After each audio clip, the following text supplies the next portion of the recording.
चांद की वैसे तो बहुत सी किस्में होती हैं, लेकिन सबसे पसंदीदा और मच अवेटेड है ईद का चांद।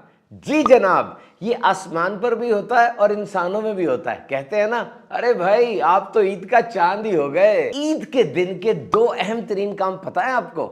एक है ईदी और दूसरे है गले मिलना। तो सबसे पहले ये तय कीजिए कि आप ईदी लेने वालों में से हैं या देने वालों में से। बच्चों को ईदी के नए नए नोट बड़े भले लगते हैं, बल्कि पहले से प्लान बना होता है कि ईदी से क्या खरीदेंगे, कितना खरीदेंगे। रिश्तेदारों से मिलने वाली ईदी का पूरा एनालिसिस हो रहा होता है, तबसरे भी जारी होते हैं। ऐसे मौकों पर तरबियत बहुत जरूरी है। पैसों को कमाना, बचाना, लगाना ये बहुत अहम है। एंड टू हग, गले मिलना, ये तो ईद पे जरूरी है जनाब। लेकिन क्या ही अच्छा हो कि गले मिलने से पहले दिल भी मिला लें, सफाई हो जाए, लड़ाई, कीना, बुग़्ज़, दुश्मनी सब धो डालें। ईद है ना, हिम्मत कीजिए। दुनिया भर के मुल्कों में ईद कैसे मनाई जाती है? वैसे तो अंदाज अलग अलग है, लेकिन थीम एक ही है। सुबह सवेरे उठ के गुस्ल करना, नए कपड़े पहनना, नमाज ईद की अदायगी, सबसे मिलना, सदका खैरात, गुरबा की मदद और ईदी दावतें, मुस्कुराना, गले मिलना, सब जगहों पर एक खुशी का समा होता है। और अरबी में ईद का माना ही क्या है? खुशी। और फितर का मतलब है रोजा खोलना। ईद औद से है, यानी लौट कर आना। चूंकि ये हर साल लौट कर आती है और हमें खुशियां देती है, इसको ईद कहा जाता है। ईद उल फितर की नमाज से पहले ताक अदद में, यानी 3, 5, 7 कोई मीठी चीज खाना, ये सुन्नत है। अच्छा बताइए, आपकी ईद की रूटीन क्या है? आमतौर पे लोग ईद की नमाज के बाद सो जाते हैं। बहरहाल कुछ अहम तरीन चीजें याद रखिए।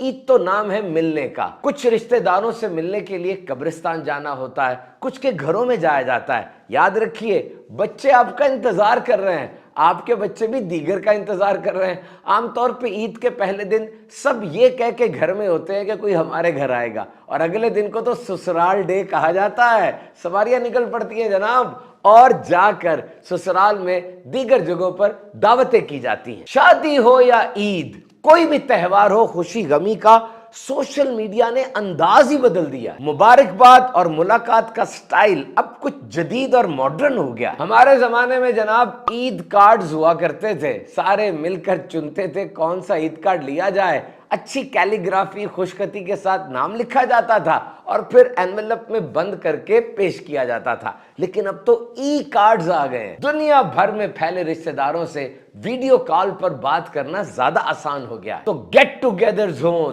दावतें हो, मुलाकातें हो, यही ईद है। लेकिन एक बात का ख्याल रखना बहुत जरूरी है कि रमजानुल मुबारक में जो इबादतों की एक आदत बन गई, उसको बरकरार रखा जाए। और बिलखुसूस अब रमजान के बाद शैतान आजाद हो गया, उसके हथकंडों से कैसे मुकाबला किया जाए, इसको भी प्लान में शामिल रखिए। पूरे रमजान और फिर ईद, इसका इकोनॉमिक इंपैक्ट, मुआशी असर बहुत गहरा है पूरी दुनिया पर। ईद से पहले रमजान में खजूर, दूध और फल, इसकी तिजारत बहुत बढ़ जाती है, कंजम्पशन भी बहुत ज्यादा हो जाती है। फिर ईदी के नोट, कपड़े, जूते, बड़ी जबरदस्त मार्केट है ये ईद की। ईद उल फितर को छोटी ईद या मीठी ईद भी कहा जाता है। ये एक अवामी इस्तिलाह है। मीठी तो यकीनन सवैयों की वजह से कहा जाता होगा ना।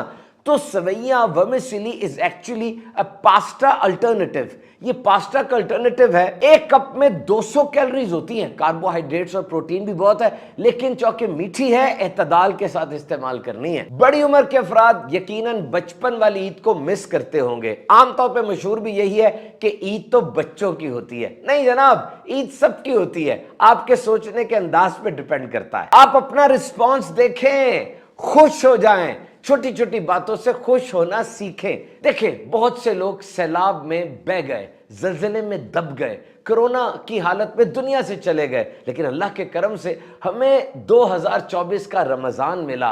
अशरा रहमत, मग़फ़िरत, जहन्नम से आज़ादी मिला, ताक रातें भी हमें मिली। कितनी बड़ी बात है। खुश हो जाइए और ईद मनाइए। ईद के दिन कुछ मशहूर पकवान जो तकरीबन हर दस्तरखान की जीनत बनते हैं, उनमें सबसे पहले तो है जी सवैयां, दूध सवैयां और उनमें डाले गए मेवा जात। इसके बगैर तो ईद अधूरी है। खीर एक रवायती मीठा खाना جو کہ بہت ہی بھلا لگتا ہے۔ کھجلا پھینی، اس کو دودھ کے ساتھ ملا کے کھایا جاتا ہے اور من بھاتا کھاجا ہے۔ چنا چاٹ اور دہی بلے سارے رمضان یہ دسترخوان پہ رہے، عید کے دن بھی یہ دسترخوان کی رونق بڑھاتے نظر آتے ہیں۔ حلوہ پوڑی، شاہی ٹکڑے اور ریگولر دسترخوان پہ جو چیزیں موجود ہوتی ہیں عید کے دن تو بہت ہی مزیدار لگتی ہیں۔ گوگل پہ یہ سرچ بہت زیادہ ہوئی ہے، کیا بولا کہ عید کے دن زیادہ کھانے کے بعد بد ہضمی سے بچنے کے طریقے۔ تو حضور یہ طریقے نہ ڈھونڈیے بلکہ کھانے میں اعتدال کیجئے نا۔ پورا ماہ جو آپ نے بھوک سہی، اب ایک خاص پیٹرن اور تھیم بن گئی نا۔ آپ دیکھیے زیادہ نہیں کھانا اور ایک دفعہ کھانے کے بعد پیٹ کو مکمل ریسٹ دیں، اس کے بعد پھر کھائیں۔ 3 باتیں خاص طور پہ یاد رکھیے۔ عید کے دن مریضوں کی تیمارداری ضرور کیجئے۔ شادی پر لفافہ دیتے ہیں، تیمارداری کرتے وقت اس مریض کی معاشی حالت کے مطابق اگر لفافہ دیں گے ہو سکتا ہے اس کا زیادہ فائدہ ہو۔ عید کے دن کا وظیفہ سبحان اللہ و بحمدہ، عید کے دن جو 300 بار پڑھے اور تمام مسلمانوں کو ایصال ثواب کرے تو ان میں سے ہر ایک کی قبر میں 1000 انوار داخل ہوں گے، اور جب وظیفہ پڑھنے والا خود مرے گا اس کی قبر میں بھی 1000 انوار داخل ہوں گے۔ بچوں پہ خاص نظر رکھیے کہ عیدی سے وہ کوئی مضر صحت چیز نہ خریدیں اور کھلونے بھی ایسے نہ خریدیں جو ان کی جسمانی یا نفسیاتی صحت پہ برا اثر ڈالتے ہوں۔ اللہ ہم سب کی عیدوں کو خوشگوار بنائے اور ہم سب کو مسلمانوں کے ساتھ غم خاری کرتے ہوئے عید کی خوشیاں منانے کی توفیق عطا فرمائے۔